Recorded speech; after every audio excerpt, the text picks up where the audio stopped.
देश भर में सड़क परिवहन और ट्रैफिक व्यवस्था को और अधिक पारदर्शी, डिजिटल और सख्त बनाने के मकसद से केंद्र सरकार ने अब एक अहम फैसला लिया है। अब गाड़ी के रजिस्ट्रेशन सर्टिफिकेट, आरसी और ड्राइविंग लाइसेंस यानी कि डीएल में मोबाइल नंबर और वर्तमान पता अपडेट करना अनिवार्य कर दिया गया है।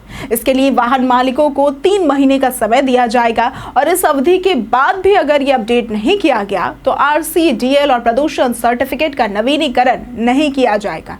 यही नहीं, इसके बाद दंडात्मक कार्रवाई भी संभव है। अब इस नई व्यवस्था की घोषणा पुलिस मुख्यालय में एडीजी ट्रैफिक सुधांशु कुमार ने की। उन्होंने बताया कि केंद्र सरकार की ओर से एक नई मानक संचालन प्रक्रिया यानी कि एसओपी लागू की गई है, जिसे बिहार सरकार ने भी स्वीकार कर लिया है। इस एसओपी का मुख्य उद्देश्य ई चालान की व्यवस्था को मजबूत करना और जुर्माना राशि की 90% तक वसूली सुनिश्चित करना है। अब एडीजी सुधांशु कुमार ने बताया कि मोबाइल नंबर और पता अपडेट करने के लिए क्यूआर कोड आधारित एक डिजिटल प्रक्रिया लाई जा रही है। इसके जरिए वाहन मालिक आसानी से अपने डीएल या आरसी से जुड़ी जानकारी अपडेट कर सकेंगे। इसके अलावा गाड़ी और सारथी पोर्टल पर स्वैच्छिक अपडेट अभियान भी चलाया जाएगा ताकि लोग समय रहते अपनी जानकारी दुरुस्त कर सके। अब सरकार की योजना है कि आने वाले समय में पूरे राज्य में इसके लिए जिला और राज्य स्तर पर डैशबोर्ड तैयार किया जाए। ई चालान की वसूली की निगरानी इसी डैशबोर्ड से की जाएगी। इसके साथ ही पुलिस कर्मियों को दिए जाने वाले बॉडी वॉर्न कैमरे को भी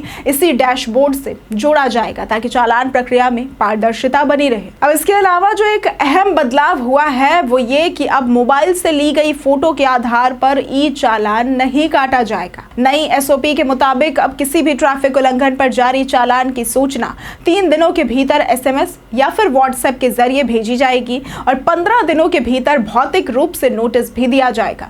नई व्यवस्था के अनुसार ई चालान जारी होने के 90 दिनों के भीतर उसका भुगतान अनिवार्य होगा। अगर तय समय सीमा में चालान का भुगतान नहीं किया गया तो संबंधित वाहन के डीएल और आरसी को रद्द किया जा सकता है।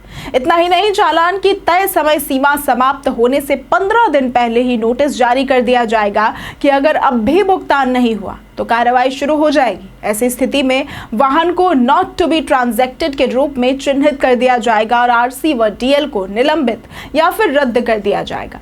अब अगर किसी व्यक्ति को जारी चालान से असहमति है तो वो 30 दिनों के भीतर उसे ऑनलाइन चुनौती दे सकता है। इसके लिए एक अलग शिकायत निवारण पोर्टल विकसित किया जाएगा। यदि इस निर्धारित समय में शिकायत का समाधान नहीं किया गया तो इसे चालान रद्द मान लिया जाएगा और उस व्यक्ति पर किसी भी प्रकार का दंड लागू नहीं होगा। लेकिन यदि शिकायत निवारण प्राधिकरण चालान को सही ठहराता है तो उसके आदेश के 15 दिनों के भीतर चालान की राशि जमा करनी होगी। ये व्यवस्था लोगों को सही समय पर न्याय दिलाने और गलत चालान के मामलों को रोकने के लिए लाई जा रही। अब इस नई एसओपी के तहत अब ट्रैफिक नियमों के पालन में ढिलाई नहीं चलेगी। मोबाइल नंबर और पता अपडेट न कराने पर भारी परेशानियां हो सकती हैं। डीएल और आरसी के नवीनीकरण से लेकर रद्द होने तक का खतरा है। ऐसे में वाहन मालिकों को चाहिए कि वे समय रहते अपने दस्तावेज अपडेट कर ले और चालान से जुड़े नियमों का पालन करें।